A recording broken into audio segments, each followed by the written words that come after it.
ಕನ್ನಡದ ಖ್ಯಾತ ನಟ ಆದಂಥ ಶ್ರೀಧರ್ ಅವ್ರ ಬಗ್ಗೆ ಬಂದರೆ ಆಘಾತಕಾರಿ ಸುದ್ದಿ ಅಂತ ಹೇಳ್ಬೋದು. ಅದು ಶ್ರೀಧರ್ ಅವ್ರನ್ನಿಲ್ಲ ಅಂತ ಹೇಳ್ಬೋದು. ಹಾಗಾದ್ರೆ ಏನಾಯ್ತು ಇವರಿಗೆ ಸಂಪೂರ್ಣ ಮಾಹಿತಿ ನಿಮಗೆ ಕೊಡ್ತೀನಿ. ಅದಕ್ಕೆ ಅವನ ಚಾನಲ್ ಸಬ್ಸ್ಕ್ರೈಬ್ ಮಾಡಿ ಸ್ನೇಹಿತರೆ.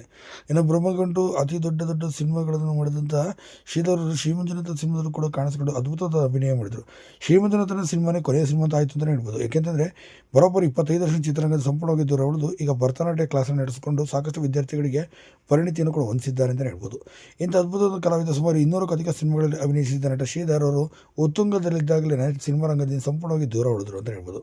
ಸದ್ಯ ಪತ್ನಿ ಮತ್ತು ಇವರು ಇಬ್ಬರು ಸಹ ಒಂದು ಭರತನಾಟ್ಯ ಶಾಲೆಯನ್ನು ನಡೆಸೋ ಸಾಕಷ್ಟು ಜನ ಇವರು ಇದು ಮಾಡಿದ್ದಾರೆ, ವಿದ್ಯಾರ್ಥಿಗಳನ್ನು ಕೂಡ ಕ್ರಿಯೇಟ್ ಮಾಡಿದ್ದಾರೆ. ಈಗ ಬ್ರಹ್ಮಗಂಡು, ಜಗಮೆಚ್ಚಿದ ಮಗ, ಹೀಗೆ ನಾಕೋಡ, ಹೀಗೆ ಒಳ್ಳೊಳ್ಳೆ ಸಿನಿಮಾಗಳನ್ನು ಕೂಡ ಇವರು ಮಾಡಿದರು. ಪೊಲೀಸ್ ಫೈಲ್ ಎಂಬ ಸಿನಿಮಾನೂ ಕೂಡ ಮಾಡಿದರು. ಶ್ರೀಮಂಜುನಾಥ ಸಿನಿಮಾನ 2020 ಬಂದಿದ್ದ ಬ್ಲಾಕ್ ಬಸ್ಟರ್ ಸಿನಿಮಾ ಆಯಿತು. ಈ ಸಿನಿಮಾನ ಅವರು ಕೊನೆಯ ಸಿನಿಮಾನು ಕೂಡ ಮಾಡಿದರು. ಸದ್ಯ ಸಿನಿಮಾ ರಂಗದಲ್ಲಿ ಸಂಪೂರ್ಣವಾಗಿ ಇವರೇ ಅಂತರವನ್ನು ಕಾಯ್ದಿರಿಸಿಕೊಂಡ್ರು. ಅವಕಾಶಗಳ ಕೊರತೆಯೂ ಕೂಡ ಆಯಿತು ಅಂತ ಹೇಳ್ಬೋದು. ಮತ್ತು ಸೀರಿಯಲ್ಗಳಲ್ಲಿ ಹೆಚ್ಚಾಗಿ ಅವಕಾಶಗಳು ಬಂತು, ಆದರೆ ನನಗೆ ಅಭಿನಯಿಸಲು ಇಷ್ಟವಾಗಲಿಲ್ಲ. ಸದ್ಯ ಭರತನಾಟ್ಯ ಶಾಲೆಯಲ್ಲಿ ನಾನು ಹೊಂದಿದ್ದ ತುಂಬಾ